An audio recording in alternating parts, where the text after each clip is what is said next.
It is Parenting Tuesday today, and we are here excited to be discussing a very important topic, especially now that kids are going back to school or have gone back to school.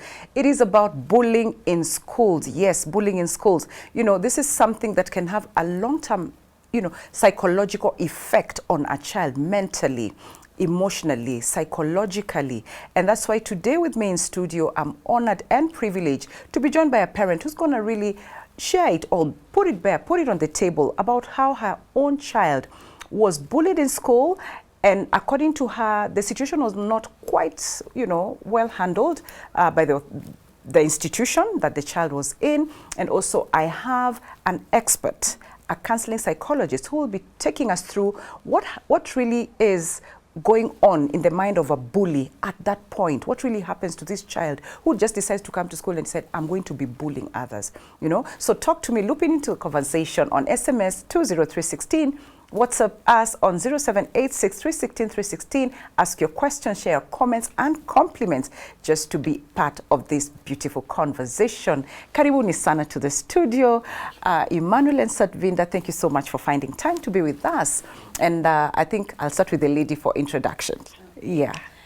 My name is Satvinda Romi, and I'm a mother to 4 children, and also a pastor in Kitengela House of Prayers International. Yes. And married, and I thank God for the opportunity to come and share. Thank you very much. Fantastic. Yes. Karibu. Okay, my name is Emmanuel Mutwili.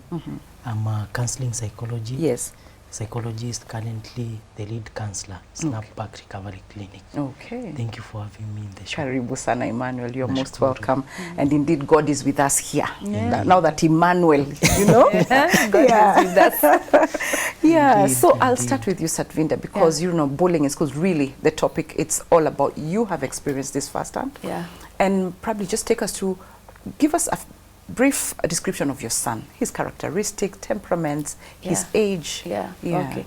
My son is 15 years old. Okay. And he's a very emotional boy. So if he's sad, you'll pick it in a minute. If he's happy, you'll pick it in a minute.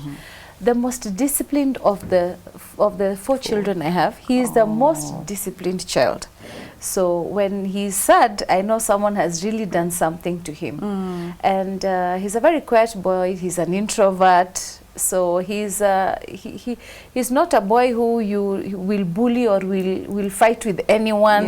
There's, in fact, from the day he started nursery school to the year 9 that he was in the school before I removed him from that school, I had never received one complaint. You know the way you have a complaint that your son bullied my son, your son did this.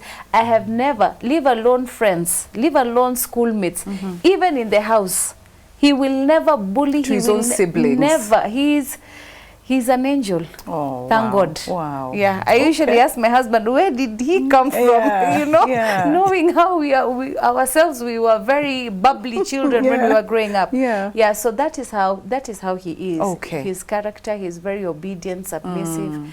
I have not had a complaint about that boy. Okay. Yeah. Now, this boy, we're talking about him today because we're talking about bullying in schools, and it happened to him. Yes. How did you get to pick that, my son, there's an issue here? How did you get to know that he had been bullied? Okay. I pick my kids from school, or my husband picks them. And one of the habit that I have that I got from my mom is every time when we used to come from school, the first question my mom would ask me, how was your day? Okay. And that is what I asked the boy, how was your day? Right. I asked both of them because at that time I had 3 children in the school. One of my daughters graduated last year. Okay. So when I asked them, how was your day? So my daughter started saying how her day, she was tired, the other one. But this one, he just said, it was fine.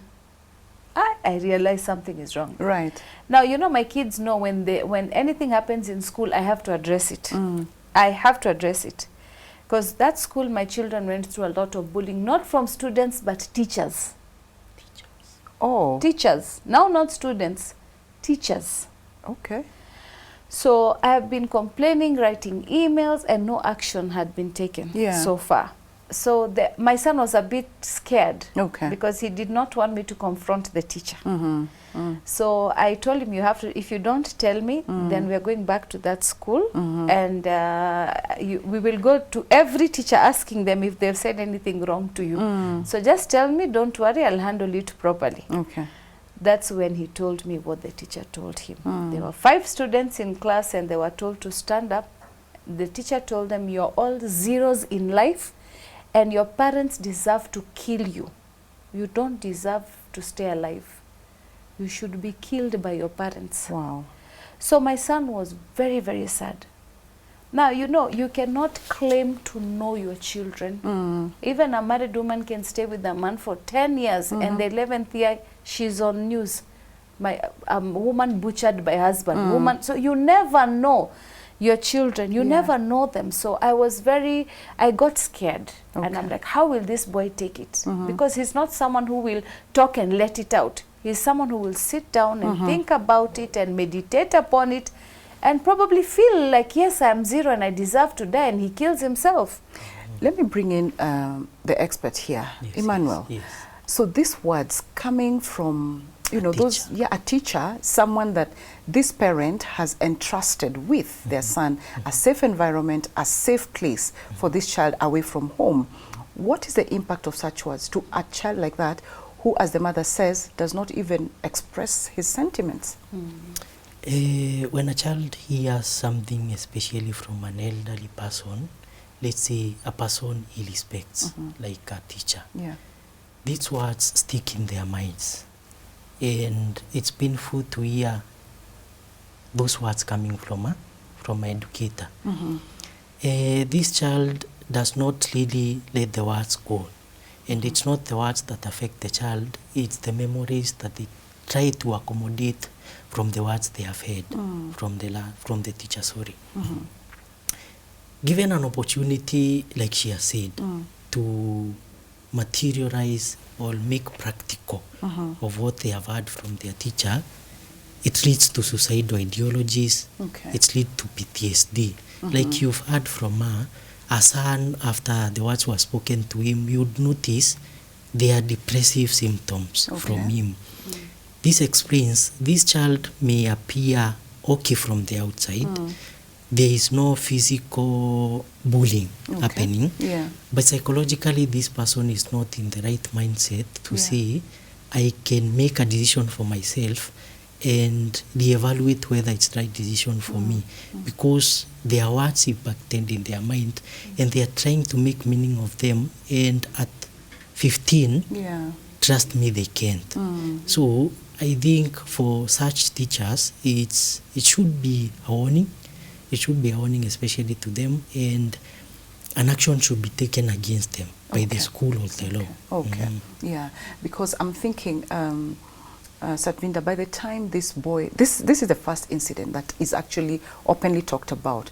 But was there, or were there any other incidents prior to this? To my other children, yes. Like in that school, African students were not allowed to grow their hair because the head teacher would say that their hair is highly flammable, but the Asian students were allowed to grow their hair, that their hair was not flammable. So I addressed that to the head teacher. At one time I was advised to write an email. I wrote an email. There's another time my daughter was in class and they were told all students that are not Indian are black and untalented and they should get out of class. So many racist things were happening in that school. Yeah, the remarks. Yeah, the remarks, you know, and I tried addressing them through email and I got fed up. When it got to my son, I just got fed up. And I was like, no, now this school, I write, they tell themselves, they advise me to write emails and they don't take any action. Now I have to go to social media and look for help. Yes. But, you know, was there any change of behavior prior to now this? Because now it seems almost all your kids went through this. Any change of behavior in any of them that you Joshua, picked? the boy who was told that by the teacher, he completely shut down. He did not want to go to school. And he did not even want to go because he felt like, Mom, if the teacher thinks I'm a failure, then I'm a failure. Because they believe what their teachers say a lot. If teacher says I'm a failure, then I feel like I'm a zero, Mom. What can I do? Should I go for extra classes so that I'm not going to be a zero? Should I go for tuitions? And Joshua is a very brilliant boy. It's just that he just failed in that paper, and there were 5 of them who failed. You see, in that paper, they got below 50%, you see. And I remember telling him that when I went and I told the school, this is not what the teacher should not say this, and the school was like, but it was not only him who was told, there were 5 who were told. So justifying. I'm like, why are you justifying? And this is personal to my son. So Joshua really shut down, and he was not even in the mood to go to school. He was very angry, and what worried me is that he did not want to talk about it. He was quiet. Yeah.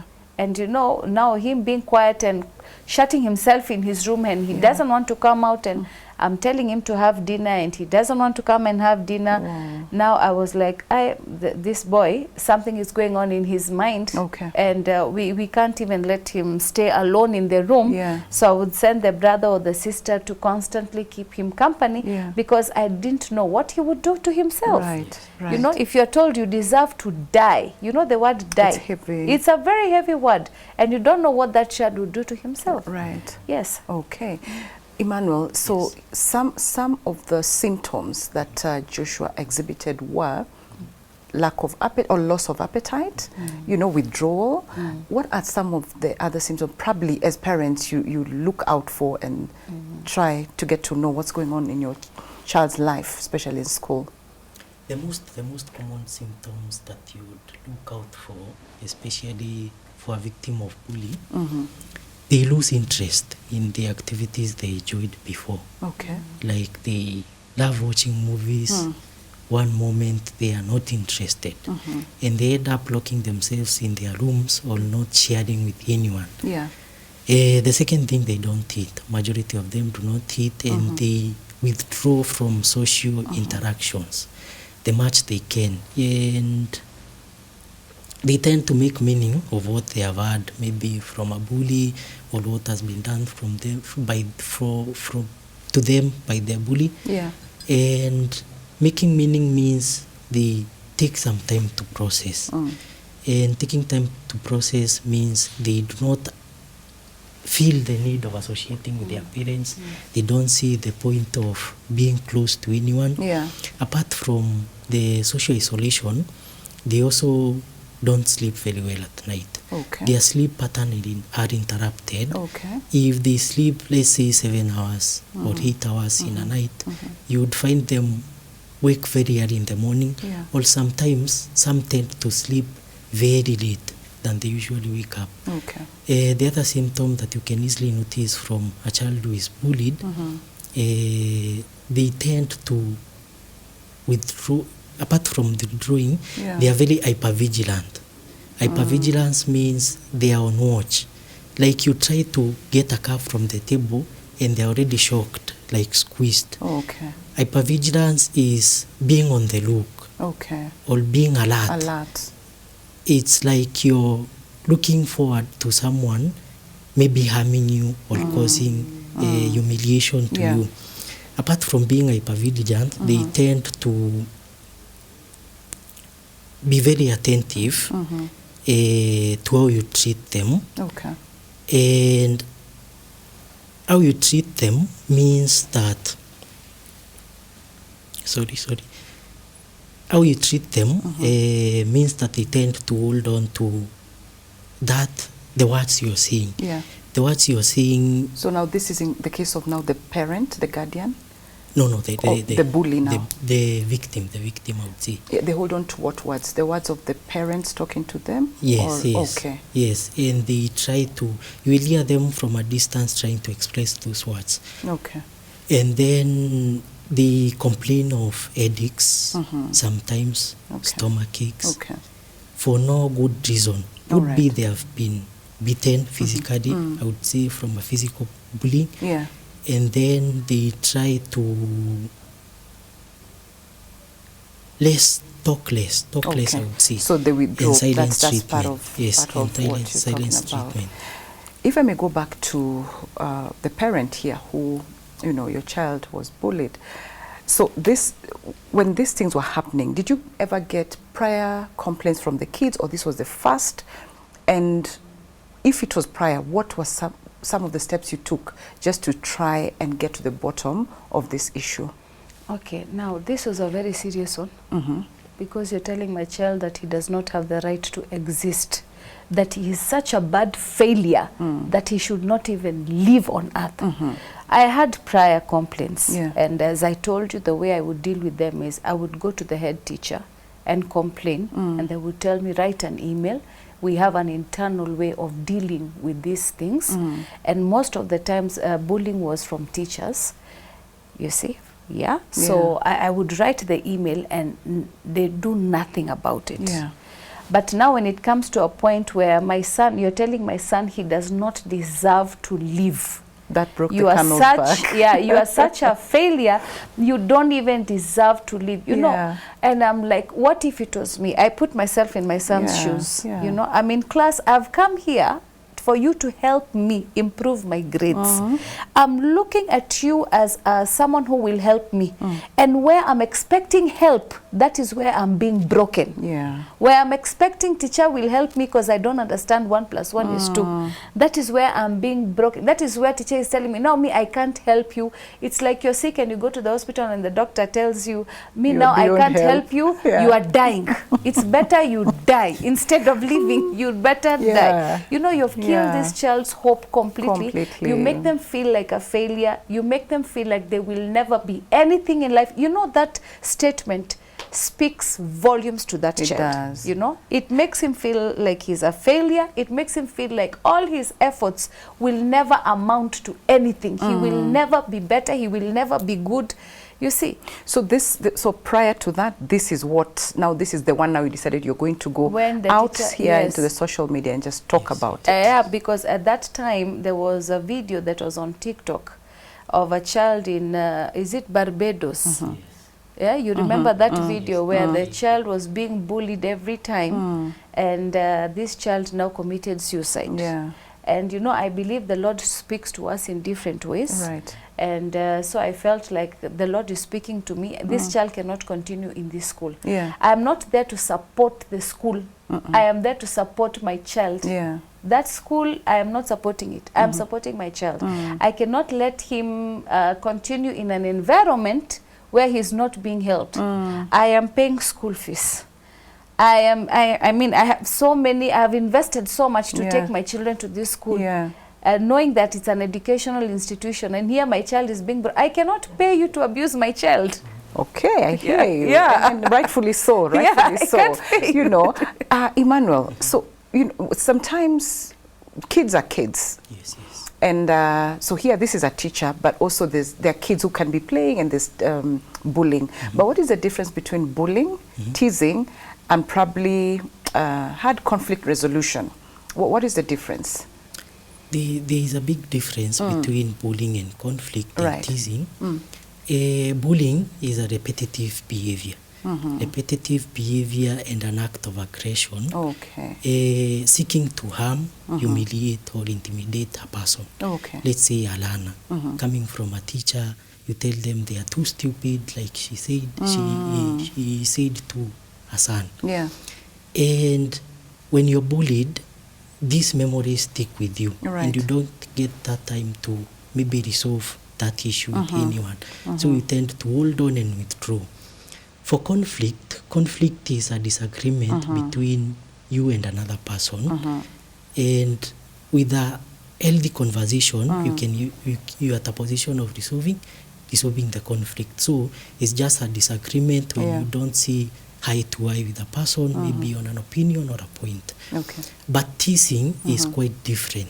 Teasing is a light-hearted remark. Okay. You say to a person with the intention of making them feel at ease or praise them. Okay. And a light-hearted remark can be made in response to what has been told to me. Right. So, bullying is more adverse. There's more aggression Yes, in bullying. there's more Okay. aggression. There is seeking of power to control. Okay. You want to exert power on the other person. Conflict, you have a disagreement.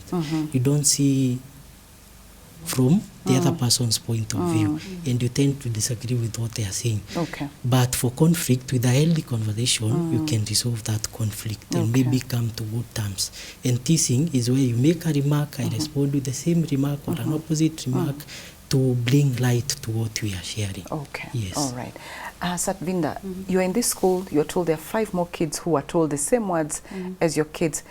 There was no, as in, these children did not go home to report. So you're the only parent, you're on your own. Yes. In the whole of this. Yeah, on my own. Because even when I admit my children to school, I usually tell the teachers, if you have a problem with my child, disciplinary or anything, don't tell them bad words or say things that is going to, because at home personally, I really try to affirm the right things in the mind of my children. Even when they do something wrong, you see, people tell me your children are so disciplined. Why? Okay, it's not that I was not caning them when they were small and they would do something wrong. I really try to have a dialogue with them.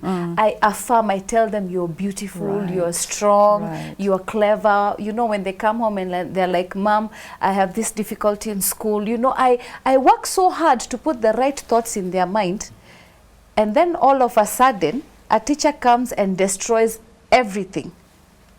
You see, so I work so hard to affirm, I work so hard to tell them I love them, I work so hard to bring the potential out, you see. So when you disturb my child, even the school knows this parent will come for us. You disturb my child, and I always tell the school, address it with me.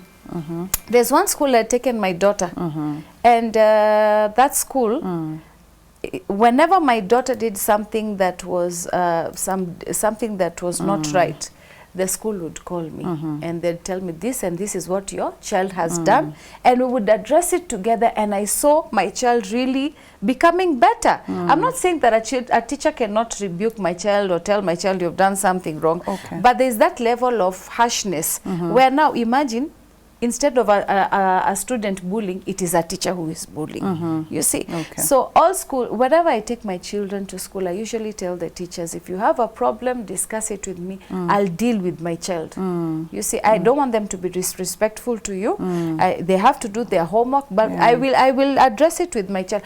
But I can't be working hard at home, affirming, encouraging my children. And then when they come to school, just because a child has failed a particular paper, now you are abusing them, telling them they don't deserve to die, telling them they're stupid.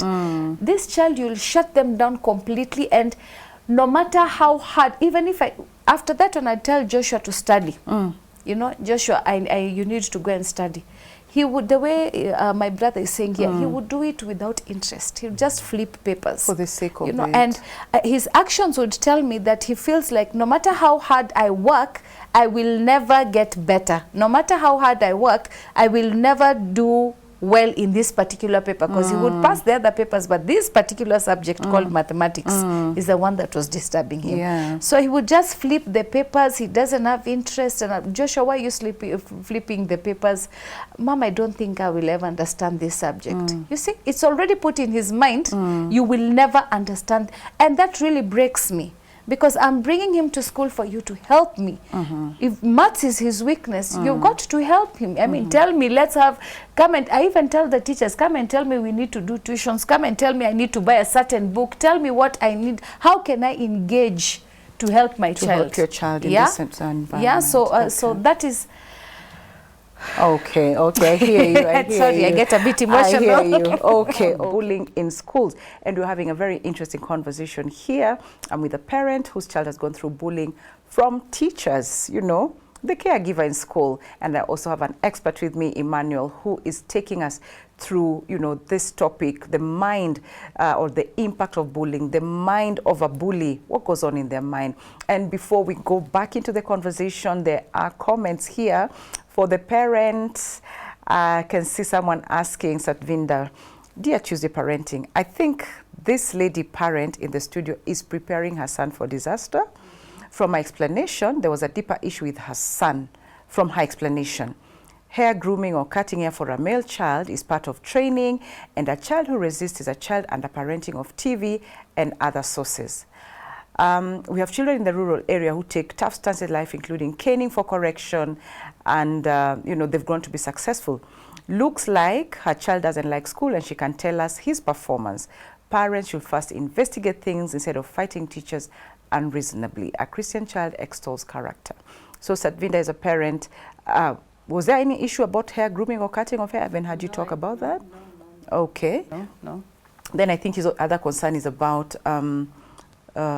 performance, which you had talked about. My son was performing well in the other papers. So as I said, it was just mathematics that was giving him a problem. Right. Something else is talked about children in the rural areas being caned and all that. We have different generations and we have different children. And these people who commit suicide after they are bullied, I don't think their parents knew that their parents thought they were tough. Many children come back home and they complain about bullying, and their parents would shrug it off and tell them to continue and concentrate on school. Right. And there are many children, in fact, I wish we had the statistics, who parents thought that yes, they will go back to study, or who are told, go back to study, stop telling me about bullying. This is something everybody goes through. Right. And these children took their lives. Yeah. And they committed suicide. So as I said when I began, you never know a child. The life of my child is more important than what you're talking about right now. I cannot lose my child because I keep on telling them, go back, you have to toughen up. There are children who are, as I said, I have 4 children. Yeah. Some are very tough. But like Joshua, he's a soft boy. And I need to know how to handle the different, you need to know as a parent how to handle your different children. He is not the kind of child you'll tell him, what are you telling me? The teacher told you to, you deserve to die and you're a 0. You concentrate on your studies and continue, go and study. You know, when you as a parent, you don't feel your child and you don't understand your child, I'm not a psychologist, but that already creates frustration. And I bring in Emmanuel. You're not a psychologist, but it brings frustration. It will bring Do frustration. you agree with that? I agree. That I'm not being understood, that I came to the teacher, and look at these 2 authorities in his life. First of all, a teacher, where he is gone to look for help, has abused him. Then he comes to his mother, and now the mother has just treated that thing like it's nothing. You go back to school, I'll cane you. The way he's talking about caning, I'll cane you, go and study, concentrate on your studies. I don't know this boy. He might go and say, now the people who have put my hope and my trust in, they have not helped me. He might go and commit suicide. Then what happens? When I come on social, on media and a son commits suicide after teachers' comments. How will this parent who is telling me to cane my child and who is telling me to that I should be tough with my child, how will what will that parent say? Oh, we are very sorry for what happened. You see, maybe they'd say you should have spoken at then, blah, blah, blah, right? And then he's saying that we should first investigate. Of course I did. And there are the children, because there were 5 kids who were told to stand up. They were told to write their testimonials on what happened that day. And they said, yes, the teacher told us to stand, and yes, the teacher told us that we deserve to die and we are 0s in life. Maybe among the 5, maybe the 4 are very tough. Maybe my Joshua is the only one who is not tough. I can't risk my child's life. And as a Christian parent, I don't see anywhere God is telling me that when your child comes with a problem, cane them and tell them to go back to school. The mental health of my child is very, very important. It is. In fact, I want to say it again. The mental health of my child is very, very important. Even if he scored 0 in all those papers, he's still my child. Awe wazimu, awe si, he's still my child. And it's my work to love him, support him, educate him. Yes. And I feel parents ignore. Emmanuel, your sentiments on such a situation, like where this parent, now we have 2 different parents here. This parent who says, let me talk to this child, and the impact, and then the parent who just canes. What is the psychological impact? There are parents out here who believe suffering builds character, which is not entirely true. Caning means punishing, which is a positive behavior enforcement for a condition called operant conditioning. But you know, for such a child who has been already traumatized in school, caning means causing more harm to this child. I would agree with Pastor what she's saying. You can maybe offer a listening ear to this child. Yeah. Get to hear their point of view and maybe what led to the bullying. Okay. Instead of caning them and punishing them, and the medical way of handling bullying, be a man, Okay. handle your own problems, which is not the right approach to take, especially in Alana, a Okay. 15-year-old boy. Yeah. I would say caning works when you want to reinforce a positive behavior change. It would work perfectly. Okay. And I would agree with what the comment says. Okay. But again, this is a child who has already been traumatized by yeah. the very person he or she views as authority in school. Okay. So when they come and you notice something is off about them and they are awfully silent, don't punish them with the intention of bringing that information out. Okay. Get to listen to them openly and calmly, Okay. and validate their feelings. All right. When you don't validate their feelings, they feel left out and they withdraw more. So I will agree with what Pastor said. When you notice your child is unusually quiet, get to hear from them Okay. and what is going through in their mind. All right. Unlike punishing them with the intention of making them feel tougher, and that's not the way. And there is a saying that goes like, misery loves each other. Yeah. Misery Company. loves Company. misery loves company. Sorry. When they suffer in school, they feel miserable in school, and they come home and the same story continues, Yeah. or history repeats itself later on in life. Actually, there is a study that says effects of bullying can be evident 40 decades later. Oh, wow. This child is 15. 40 decades later, this child 55. will be 55. So they are already old with their own families, with their own responsibilities. Yeah. But you can see they have low self-esteem, they have self-doubts, all the way from when they are 15. Okay. So caning is not the answer, punishing is not the answer. Listening and validating their feelings and trying to help them solve the problems is the answer. I hear you, and I think even the viewer or the listener from wherever they are, they've heard you. Then there's also this comment which is saying, good morning, Sally and our guests. It's a beautiful day God has blessed us with, amen. And this conversation got me stuck on the seat. Thank you so much for that. Satvinda, your child has gone through so much. You have also gone through so much. Have you gone through therapy? First of all, I got him out of the school. Okay. I got him out of that school because I realized when I was called for a meeting by the board of the teachers, Okay. when I walked into the school, everyone was looking at me and talking, and I felt like I don't want my child to go through this. Okay. So as I said, my work is to support my child, not the school. Yeah. So I got the child out of the school and took my child to another school. And I encourage myself in the Lord. The word of God is therapy for me. I encourage myself in the Lord. Family members were there to encourage us. Friends were there, fellow ministers, because you know the video went viral. Yeah. So many people called to encourage me, and my son is not comfortable opening up to someone else. I Okay. told you he's an introvert. Yes. If I tell him I want us to go for therapy, he would not be comfortable. Okay. So my husband played a very big role, Okay. and I thank God for him because my husband is also a minister.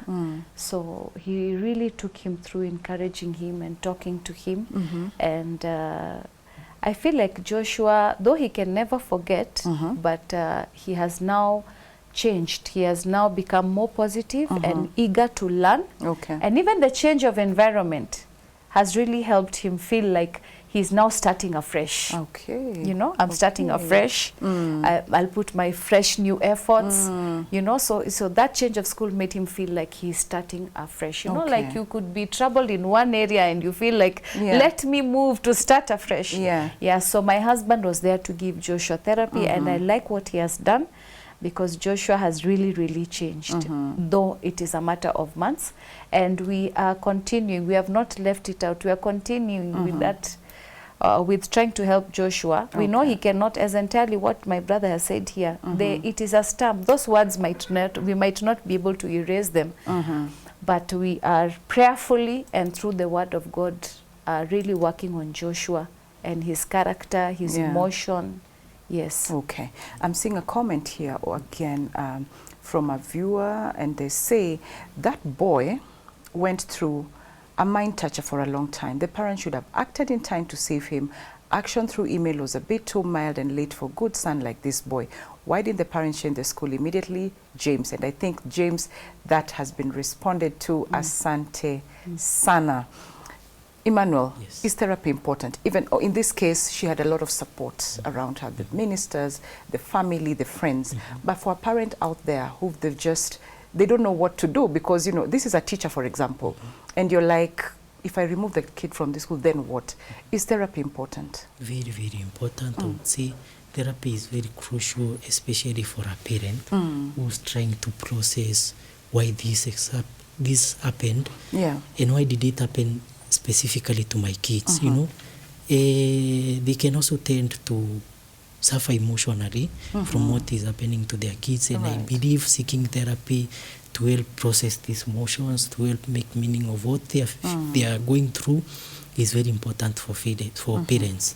And then the good thing with therapy, they get to address their family dynamics, you know, and get to find possible solutions, maybe to the victims themselves and them as parents, Okay. also to offer that supportive system, Yeah. especially to their kids. Not just the parents, the bully themselves, they need counseling. Counseling to help them understand probably the reason as to why they turned out to be bullies. There is always a reason behind any psychological Yeah, reaction in yeah. a person. And them getting to understand why and finding solutions to what they can do to probably better themselves Right. is the right approach, I would say. In fact, that's where I was coming to. I have a question I was going to pose, but since you've come, you brought the horse before the cart, or is it the cart before the horse? Yes. What goes on in the mind of a bully? And especially in this case, a teacher. Why would you want to traumatize, harass a small kid like that, who is almost probably like your child age? What goes on in their mind? Let me mention this. One of the biggest reasons as to why people probably turn out to be bullies is that they are victims of bullies themselves. Probably this teacher might have been bullied in their youth ages or their young childhood Right. ages, and this is the person they got acquainted to, the person who exerts power on others and try to mediate to bring the best out of them, Right. which is not probably okay. So these people could be suffering from low self-esteem. Okay. They want to boost their esteem at the expense of other people's peace. And it's very painful when you have to boost your self-esteem as a teacher through punishing or humiliating your learners. Right. Probably this person could be having self-doubts in the sense of they don't really value themselves, what we call self-worth in psychology. They don't value themselves, they don't see the best in themselves. So them punishing others helps them bring their self-esteem and their self-worth to the limelight, Okay. which is not very okay, because someone is suffering at the expense of your own validation, your own self motivation, I would say. Yeah. Okay. To Satvinda, so now this child, Joshua, is in a different school, different energies and everything, but are there any tools or skills that you've impacted on him just to build resilience also? And also just standing up for himself, like, you know, it's also okay to talk back to a teacher and tell them, no, I'm not stupid, I'm not. Have you, you know, what are the skills and tools that you've used to just empower him? I have really talked to Joshua and I have told him, if you feel like a teacher tells you something, first of all, the first thing with Joshua is he would keep quiet.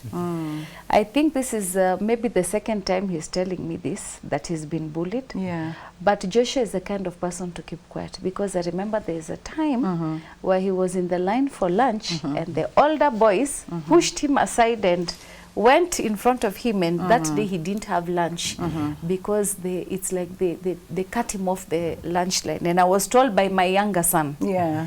And Joshua didn't tell me. So my first thing with Joshua is I really had to work hard and tell him that if whenever you have a problem, first of all, please tell me.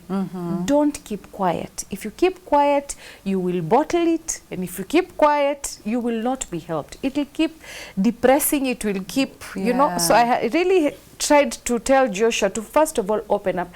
Children who don't open up to me, I don't know, but I feel they're very dangerous. Very. Because you don't know what they're thinking about, you don't know what they are going to do. So that is one of the things. I wish Joshua would agree to talk to someone else. It would really help me if I would, because I even tried my mom, you know. Can my mom talk to? No. Yeah. I don't want to talk about it. So And which is fine, I think. yeah, Emmanuel. so I didn't want to pressure him to take him to talk to somebody. He's a very, as I told you, very private person. So the first thing that I really tried to work on Joshua is to tell him that I'm his friend and that he can tell me anything that he wants. But Joshua tried to incline more on his father's side. So he's more open with his father. Okay. So one thing I've done is to tell the father to have more time to bond with Joshua. Okay. So sometimes I would tell them to go for lunch together. Sometimes I would tell them to do things together to bond with him. So that now at least he can be the one person he can open up to and talk to and tell him even when he has problems. Okay. So I really, and you know now we have another son. I don't want him to feel like dad just because Joshua went through this. Now dad is more closer to Joshua. So it's not easy for a parent. But I've really tried to make Joshua more comfortable with his father, because I tried to be there for him, but he's like, no, I think I want to talk to dad. I'm better this time, which is fine as well. Yeah, so one of the things is I've just allowed him to, I just want him to bond with his father more so that he can open up more. And that is the first stage. This bullying happened a couple of months ago. So I'm taking Joshua step by step. I don't want to rush him into many things.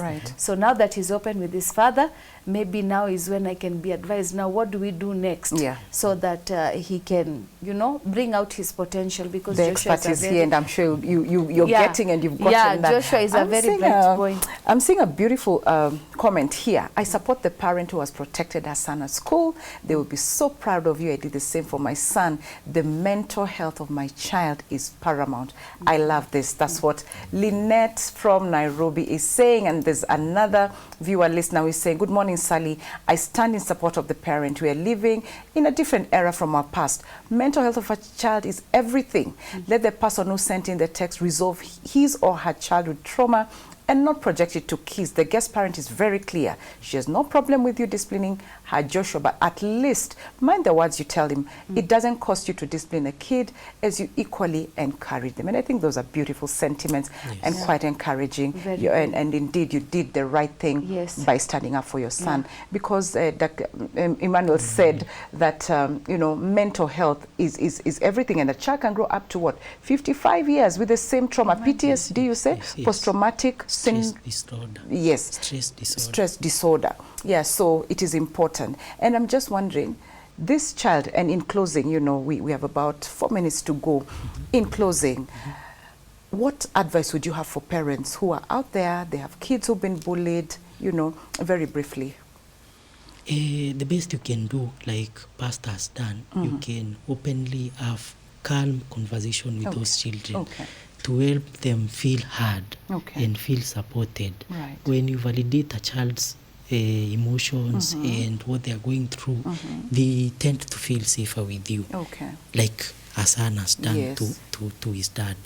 And then apart from opening up and listening to the child, you can also offer a supportive system. They don't really have to be family members. You can help them get insight from pastors. You can help them get insight from teachers, other teachers who are more supportive, I would say. And you can help them get support from child counseling. Child counseling is very important, especially to bullied children, to help them get a better understanding of themselves. And better understanding of themselves helps them bring the best out of them, which is very important, especially to young ones. Satvinder, in closing remarks, briefly. Sally, we all parents want their children to be successful. and we invest so much in the education of our children. Right. We sell lands, we sell cows, we do everything. But no matter how bright your child is, if their mental health is not in check, I want to promise you, we have seen A students smoking blue on the streets. We have seen A students becoming potato coaches, and they do nothing. So I would say that the mental health of your child is very paramount. Okay. If mentally they are disturbed, the way my brother has said, that potential will never come out, Yeah, true. no matter how bright they are.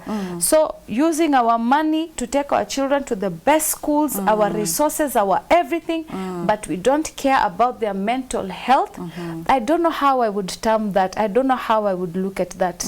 Because the potential of that child will never come out as long as their mental health is not. And that is why you see that children go to drugs, they do so many other things, and you're like, I've had so many parents tell me to pray for their children. They were A students, even showing me the marks. Yeah. My child was an A student and now he's a drug addict.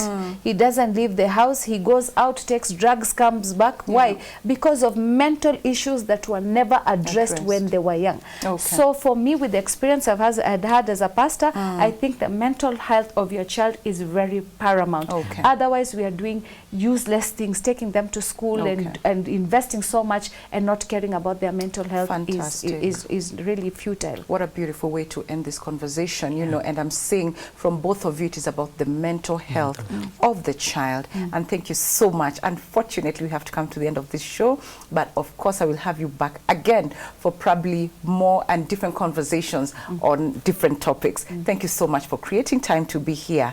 I really do appreciate it.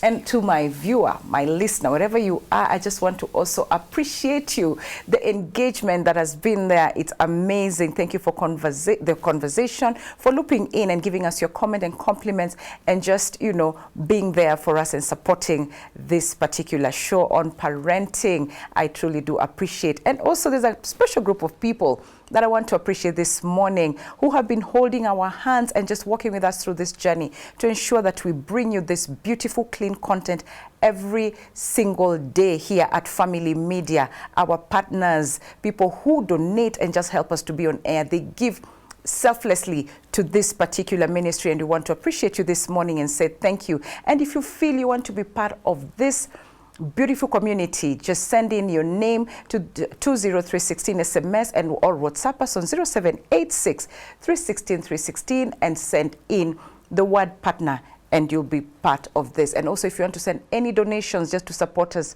whatever it is, just send it to paybill number 316 and the account number shall be your name. Thank you so much for keeping it here on Parenting Tuesday. God bless you and keep you.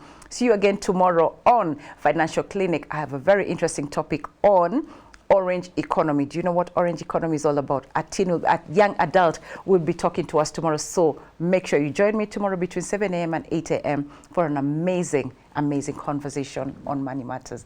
Asanteni and God bless you.